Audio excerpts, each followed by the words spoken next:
CNN does these focus groups with Trump supporters that I actually really appreciate and enjoy watching because it gives you a sense of why they supported him in the first place and whether or not some of the scandals that he's been involved in have changed their minds about him. Well, they've recently specifically spoke to female Trump supporters and they had some fascinating things to say. So without any further ado, let's go to the first clip. I feel at age 44, when I am living paycheck to paycheck and concerned about my future, but more importantly, my daughter's, I feel like there's a lot riding on the elections coming up. I voted for Obama in 2008, and I ended up voting for Trump. It was very difficult for me, but I knew at that moment that I wanted change. And for me, he represented that change. What is your plan for how you plan to vote now for the midterms? At this point, I plan to vote Republican. I am very confident in the economic status of where we're at now, what Trump has done, and hopefully what he can continue to do in the future if he has the support behind him. He is a very flawed human being, but aren't we all? So is it fair to say that you are happy with your vote for President Trump? I'm happy in terms of the direction with unemployment, economic status. Yes. That's what I'm happy about. What about all the other stuff?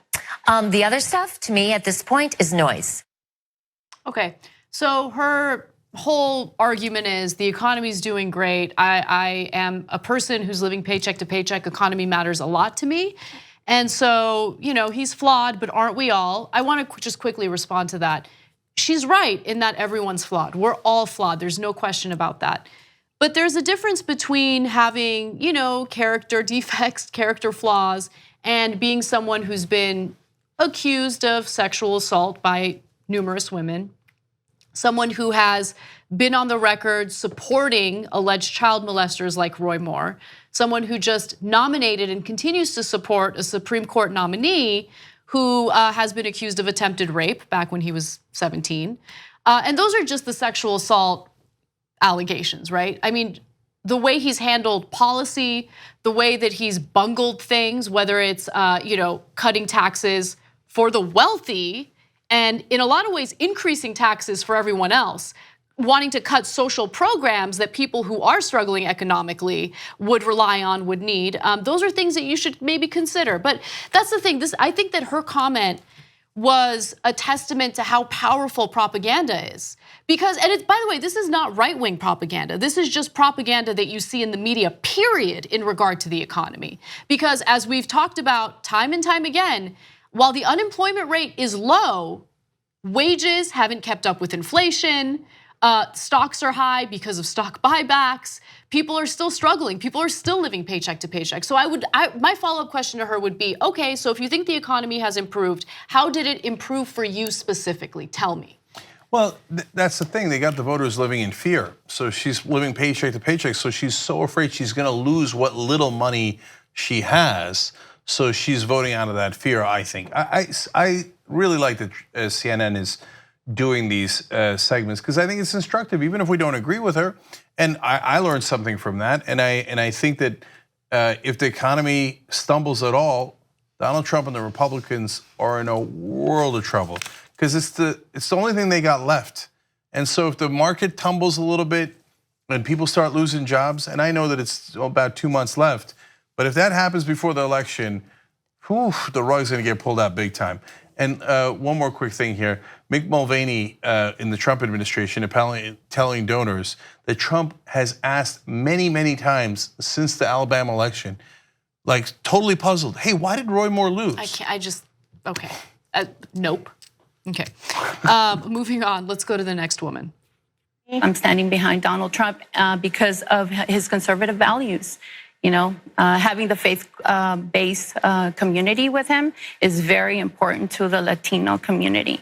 So yes, I am voting Republican, and I did not register ever until 2015. Is that right? So yes. You never voted until this presidential election? No, I felt that, our faith-based community needed support. And what was it about President Trump that made you think that he had those Christian values? He was actually talking to faith-based communities. It's apparently all you need to do was just say, oh yeah, I'm for the faith-based communities. The guy who was on the cover of Playboy, the guy cheated on every wife he has, it's a public record, with porn stars, Raw Dog, okay? But apparently, no, he just had to say, hey, I like your church. Okay, you got me, whatever. He couldn't even quote a single verse in the Bible.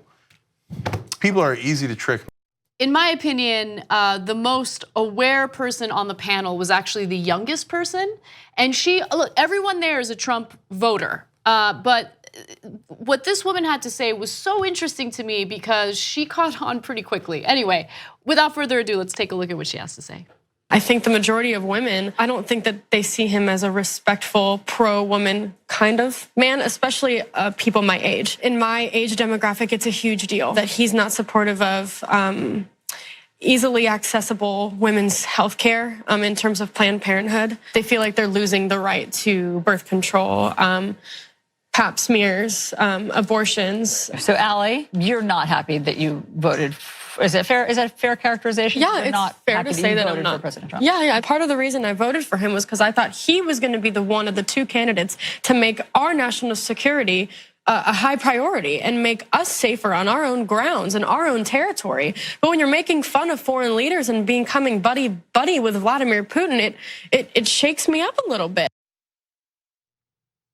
Well, unsurprisingly, you said actually it's the youngest person. I'm not at all surprised by that. Again, younger people grow up in a culture where they're used to looking things up. And older people go, oh, you say you like my church, fine, whatever. I'll unquestioningly give you my vote no matter what. Okay, the other person Googles it and goes, oh, he's actually a total jerk and doesn't believe any of those values, let alone the fact that he's butting up with Putin, let alone the fact that he's enormously disrespectful towards women, and they're all women. So given any random panel, it doesn't mean every young person's always going to be right. But on average, the younger people are going to be far, far more sensible because they've actually looked up things in their lives. Exactly. So there is one other person who had reservations about voting for Trump on this panel, and it has to do with the way he's treated his wife. So let's hear what she has to say.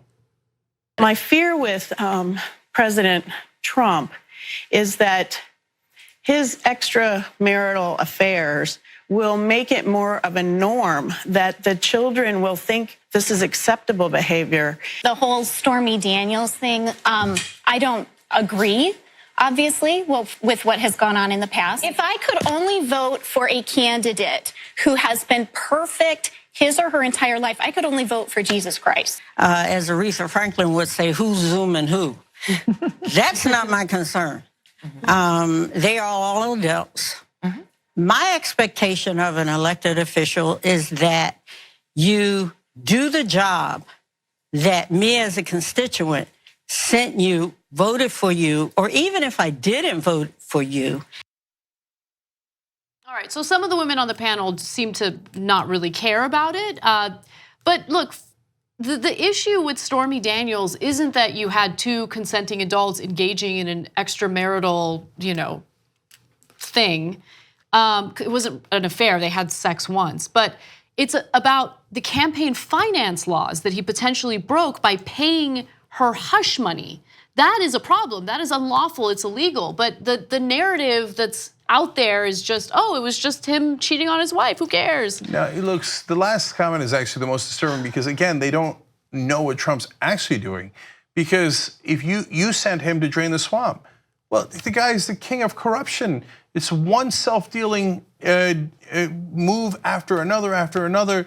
All the money goes to the rich. He said he'd close the loophole for the hedge fund guys. He didn't. He lied to you about that. He said he'd negotiate drug prices with the drug companies. No, they gave him money and he didn't do that. It's been one lie after another in terms of what he said he was going to deliver for you. He said he was going to get you universal health care. He actually tried to take away what little health care rights you have today. It's been a nonstop, steady stream of lies. And yet somehow they didn't get that information. That's why it's so frustrating. the 4 supporters you still see out there, they're not necessarily bad people. They just don't have the correct information. But the woman that was against him, that I think it was Annie, that started in the lower left corner, that's the Kansas mom I've been talking about. That at some point he's gonna lose those women who are sitting at home going, really?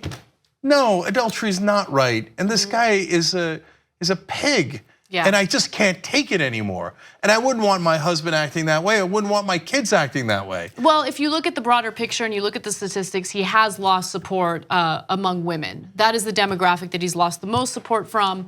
And so you could be right. We'll see how that all plays out. Thanks for watching this free clip of the Young Turks. Don't forget to become a TYT member today. For more exclusive content, join now at tyt.com/join.